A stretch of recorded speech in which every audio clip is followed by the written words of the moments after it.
Fala galerinha do sexto ano, tudo tranquilo? Espero que sim.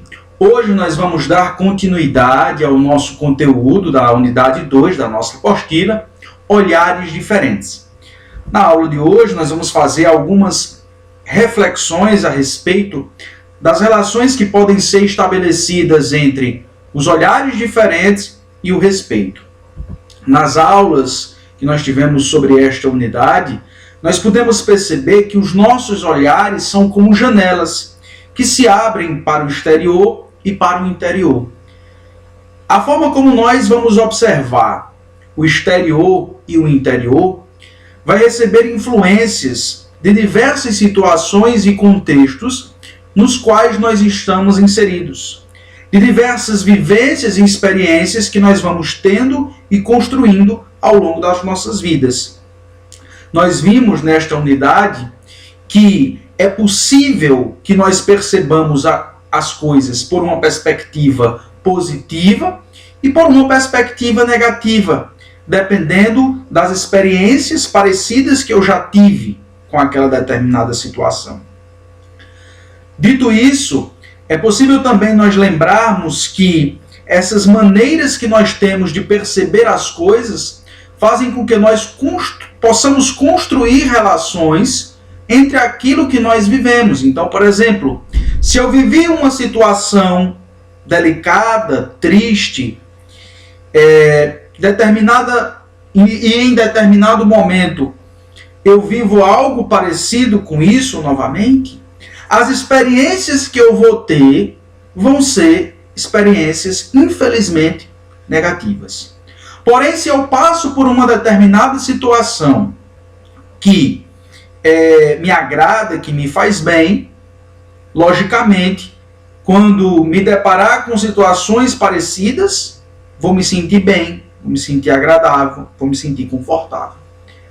São essas relações construídas a partir dos olhares que nós temos com diferentes, que nós vamos construir estas pontes chamadas de relação com a nossa sabedoria, com as nossas ideias, com os nossos pensamentos, com as coisas de um modo em geral. Esses olhares também influenciam na nossa imaginação, na forma como nós somos capazes de projetar determinada situação.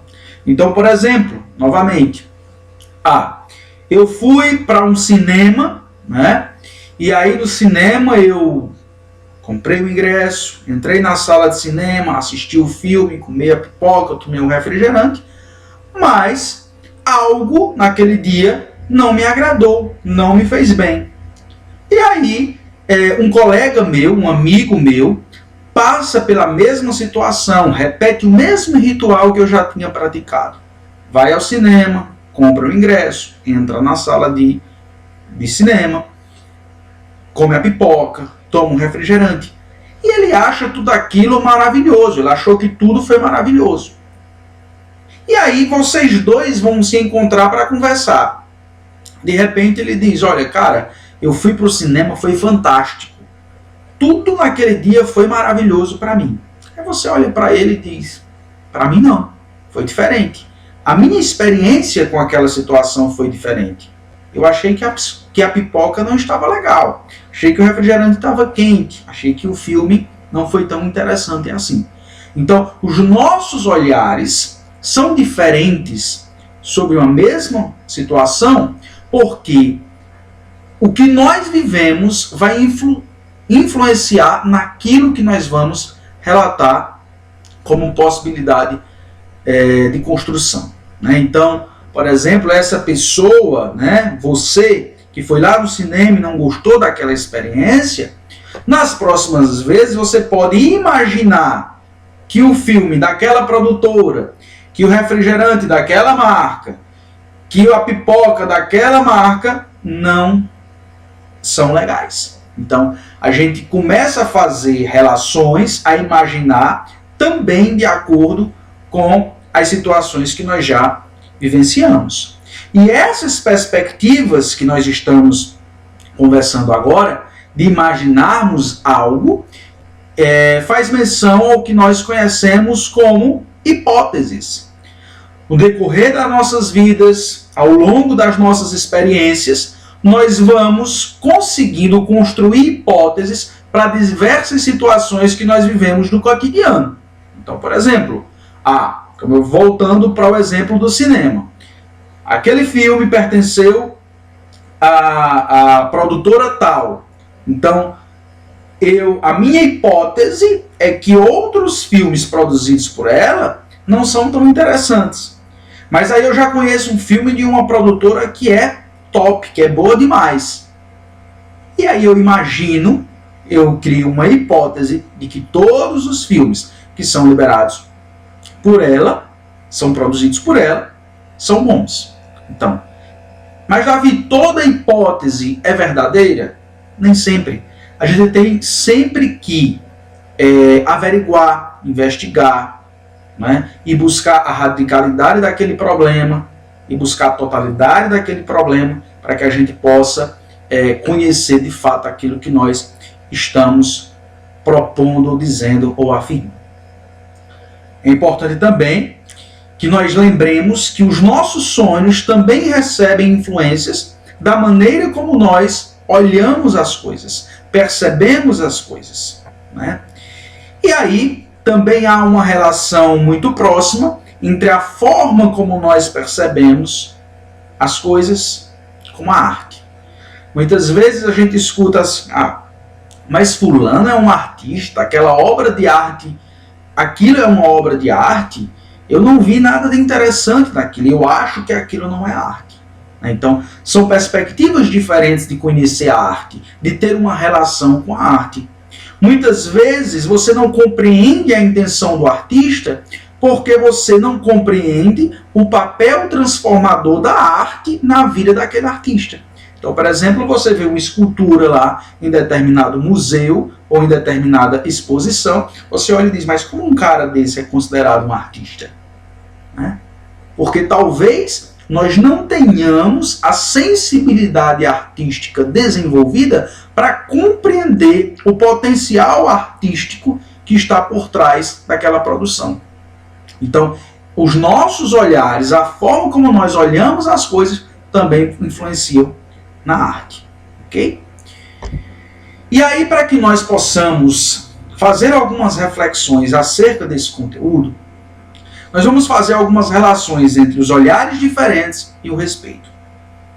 Nós já vimos e conversamos sobre a perspectiva de que nossas vivências, nossos contextos, as situações nas quais eu estou inserido, as experiências pelas quais eu passo, influenciam na nossa forma de perceber as coisas, inclusive na construção do meu eu. Então, cada um de nós possuímos uma diferença ou somos diferentes das outras pessoas. É importante que nós compreendamos que cada um de nós somos singulares, somos únicos. Ninguém é obrigado a ser igual a mim, nem eu sou obrigado a ser igual a ninguém. Cada um de nós, não é? Somos o que somos. Né? Nessa perspectiva, os nossos olhares sobre as coisas são diferentes também.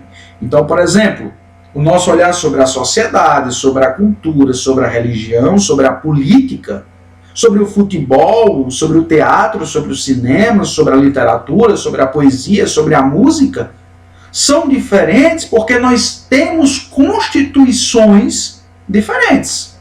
Então nós temos constituição de cor diferente, de raça diferente, de etnia diferente, de nacionalidade diferente, de região diferente, de linguística diferente, de vestimentas diferentes.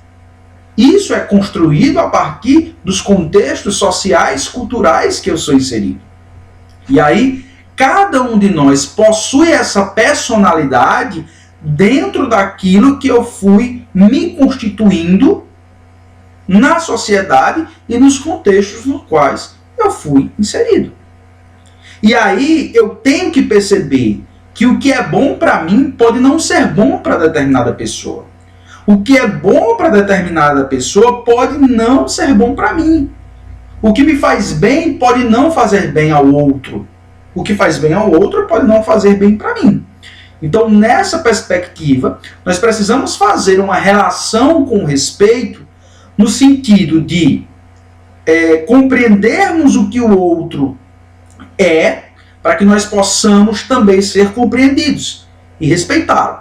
Mas, professor, o que é o respeito? Pois bem, o respeito, nas definições dos dicionários, você vai encontrar como o ato ou o efeito de respeitar ou respeitar-se. A consideração, a deferência, a reverência. E aí, em outras definições, nós podemos encontrar o respeito como uma demonstração de um sentimento positivo por uma pessoa ou por uma entidade e também ações específicas e condutas representativas daquela estima. Então, respeito também pode ser um sentimento específico de consideração pelas qualidades reais do respeitado. Então, o respeito ele está relacionado à construção de uma relação cordial, respeitosa, de consideração, de reverência para aquilo que o outro representa. Professor, quer dizer que quando eu falo, eu tenho que representar determinada classe, que eu tenho que respeitar, determinada classe, eu tenho que considerar, respeitar como eles são, respeitar o que eles fazem? Sim, é possível. Nós, seres humanos, temos que compreender, absorver essa ideia de que o respeito é responsável pela construção de uma sociedade melhor. E a partir do momento que nós fazemos isso, nós vamos mantendo relações humanas saudáveis e que nos conduzem no rumo do bem. Tranquilo? Bom, para que vocês possam exercitar algo sobre essa temática, eu gostaria que vocês conversassem com os seus familiares sobre a importância do respeito e o quanto esta prática pode influenciar na vida das pessoas. E aí, após você ouvir as ideias, os pensamentos, as opiniões dos seus familiares, registre no seu caderno as suas conclusões a respeito dessa temática. Tranquilo? Então, pessoal, muito obrigado. Essa foi a nossa aula de hoje. Espero nos encontrarmos. Espero que vocês também tenham aproveitado esse momento. Fiquem em casa, se cuidem, que daqui a pouco nós estaremos todos juntos novamente. Tranquilo? Tchau, tchau. Até a próxima.